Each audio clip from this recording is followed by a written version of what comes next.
But oh, how few believe it! Who will listen? To whom will God reveal his saving power? In God's eyes, he was like a tender green shoot sprouting from a root in dry and sterile ground. But in our eyes, there was no attractiveness at all, nothing to make us want him. We despised him and rejected him, a man of sorrows, acquainted with bitterest grief. We turned our backs on him and looked the other way when he went by.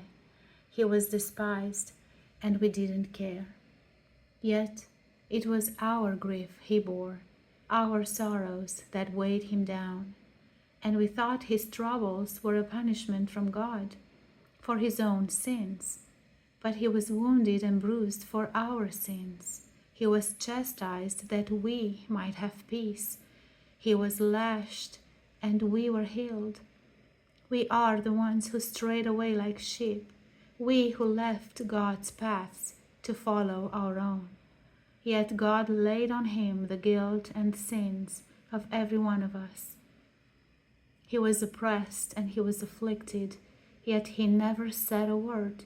He was brought as a lamb to the slaughter, and as a sheep before her shearers is dumb, so he stood silent before the ones condemning him. From prison and trial they led him away to his death. But who among the people of that day realized it was their sins that he was dying for, that he was suffering their punishment? He was buried like a criminal in a rich man's grave, but he had done no wrong and had never spoke an evil word. Yet it was the Lord's good plan to bruise him and fill him with grief.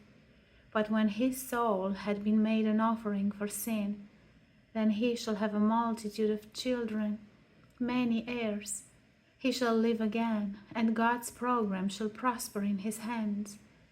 And when he sees all that is accomplished by the anguish of his soul, he shall be satisfied. And because of what he has experienced, my righteous servant shall make many to be counted righteous before God, for he shall bear all their sins.